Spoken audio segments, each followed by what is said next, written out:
মনোরঞ্জন ব্যাপারীর যে কার্যালয়, সেই কার্যালয়ে ভাঙচুর হলো শুধু নয়, তার ঘনিষ্ঠ চম্পা মুখোপাধ্যায়ের বাড়িতে সেখানেও ভাঙচুর হলো।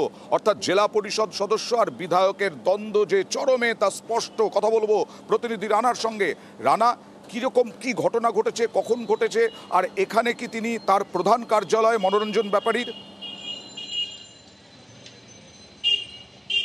হ্যাঁ অয়ন্দা, দেখো, এই যে বলাগড়ের যে আজকে গতকাল রাত্রে বেশ কিছু দুষ্কৃতী তারা কিন্তু বলাগড়ের যে দলীয় কার্যালয়, তৃণমূলের দলীয় কার্যালয়ে ভাঙচুর চালায়। পাশাপাশি এই মনোরঞ্জন ব্যাপারী, বলাগড়ের বিধায়ক, তার ঘনিষ্ঠ আছে চম্পা মুখোপাধ্যায়, যিনি পঞ্চায়েতের সদস্যা, তার বাড়িতেও হামলা চালায়, তাকে তার স্বামীকে মারধর করে। এই যে একটা বিষয় প্রকাশ্যে আসছে যে গত কয়েকদিন ধরে সমাজ মাধ্যমে মনোরঞ্জন ব্যাপারী তিনি অনিয়মের অভিযোগ তুলেছিলেন এই রুনা খাতুনের বিরুদ্ধে। তিনি নাকি ইল্লিগালভাবে স্কুলে শূন্য পদ তৈরি করে তিনি চাকরি করছিলেন, সরকারি মায়নাও নিয়েছেন। সেই নিয়ে যেমন প্রতিবাদে সরব হয়েছেন, পাশাপাশি তিনি সমাজ মাধ্যমে একটা চাঞ্চল্যকর একটা পোস্ট করেছেন যে কলকাতার কোনো বাবু এর মাথায় হাত রয়েছে। কে এই কলকাতার বাবু সেটা কিন্তু উনি স্পষ্ট করেন। এই রানা ভাঙচুর হওয়ার পরে তিনি আবার সমাজ মাধ্যমে বা সোশ্যাল মিডিয়ায় পোস্ট করলেন।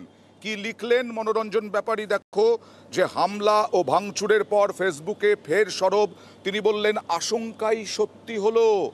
গতকাল তিনি সংবাদ মাধ্যমের সামনে আশঙ্কা প্রকাশ করেছিলেন যে তার উপর হামলা হতে পারে, গুলি করতে পারে তাকে, খুন করতে পারে তাকে। আর আশঙ্কাই সত্যি হলো লিখেছেন। জেলা পরিষদের সদস্য রুনা খাতুন ও তার স্বামীর বিরুদ্ধে সরাসরি অভিযোগ তুলেছেন তৃণমূল বিধায়ক।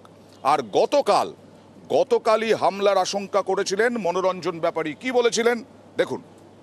তৃণমূলের যুবনেত্রী রুনা খাতুন ক্ষমতা বলে এত দুর্নীতি করেছে যে সমস্ত বিধায়ক তার প্রতি তিক্ত বিরক্ত। বলাগড়ে তার নিবাস, বলাগড়ে সে থাকে, ফলে তার যে শোষণ, দমন, দলন, অত্যাচার, সেগুলো বলাগড়ের মানুষকে অনেক বেশি সহ্য করতে হয়েছে। কিন্তু পুরো গোটা জেলাটাতেই সে তার ক্ষমতার বুলডোজার চালিয়েছে। তো সব বিধায়ক মিলে তার পদ থেকে অপসারণের জন্য দরখাস্ত করেছে। আমিও করেছিলাম। থেকে অপসারিত হবার পরে তার সব থেকে বেশি রাগ এসে পড়ে আমার উপরে। আমি হচ্ছে খুব সহজ শিকার, এবারে আমার উপরে তাদের আক্রোশ। আর যার বিরুদ্ধে এত অভিযোগের পরে এই ভাঙচুরের অভিযোগও রুনা খাতুন এবং তার স্বামীর বিরুদ্ধে মনোরঞ্জন ব্যাপারীর।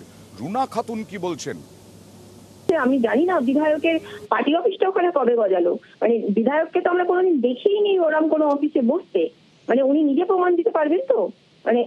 কদিনের অফিস, ব্যাঙের ছাতার মতো কোথাও গজিয়ে উঠলে সেটা কি অফিস হয়ে যায়? আমার জানা নেই, আমি জানি না। আমি এখানকার জনপ্রতিনিধি, এখানকার মানুষ, কর্মভূমি, জন্মভূমি সবই আমার এখান থেকে পালানোর আমার কোনো জায়গা নেই। উনি পালিয়ে যেতে পারবেন, কাজে মানুষের কাছে দায়বদ্ধ আমি, দলের প্রতি দায়বদ্ধ আমি। রানার কাছে যাব। রানা, জেলা নেতৃত্ব কি মনোরঞ্জন ব্যাপারীর পাশে আছে?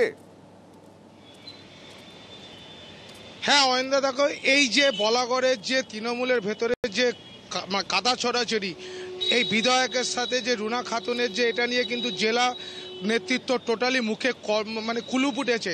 পাশাপাশি জানিয়ে রাখি যে আজই কিন্তু এই ঘটনার পরে রুনা খাতুন ইতিমধ্যে কিন্তু বলাগড় থানায় অভিযোগ দায়ের করেছে মনোরঞ্জন ব্যাপারীর বিরুদ্ধে, যেহেতু তিনি সমাজ মাধ্যমে বিভিন্ন রকম কুরুচিকর মন্তব্য করেছেন রুনা খাতুনের বিরুদ্ধে। এইখান থেকেই যাব। সমাজ মাধ্যমে, সোশ্যাল মিডিয়ায় একটা কুকথা তৃণমূল বিধায়ক মনোরঞ্জন ব্যাপারী পোস্ট করলেন রুনা খাতুনের উদ্দেশ্যে। আমরা দেখাতে পারবো না সেই শব্দগুলো, লেখাগুলো, কারণ সেগুলো দেখানো যায় না। এত কুরুচিকর, এত কুকথা বলেছেন তিনি। এবং তারপরে অবশ্য কিছুক্ষণের মধ্যেই বোধহয় তার বিবেক দংশন হয়েছে, বা মনে হয়েছে যে কিছু একটা গন্ডগোল হতে পারে, আইনগত ব্যবস্থা হতে পারে, তাই সঙ্গে সঙ্গে ডিলিটও করে দিয়েছেন সোশ্যাল মিডিয়া থেকে সেই মন্তব্য। আমরা পরিষ্কার করে দেখাতে পারবো না। আর রুনা খাতুন, তিনি দেখেছেন ওই সোশ্যাল মিডিয়ার পোস্ট মনোরঞ্জন ব্যাপারীর। তিনি কি বলছেন দেখুন। ফেসবুকে যে ভাষা উনি লেখেন, তাতে উনি যে স্বশিক্ষায় শিক্ষিত এবং জেলে বসে অবাক অখা শিখেছেন সেটা বারবার প্রমাণিত হয়। গতকাল রাত্রির উনি ফেসবুকে আমার সম্পর্কে এত অশালীন ভাষা লিখেছে যে ওটা দেখলে যে কোনো মানুষ লজ্জা পাবে যদি তাদের মান আর হুঁশ থাকে। মনোরঞ্জন ব্যাপারী একটা নারীর গর্ভ থেকে জন্ম নিয়েছে।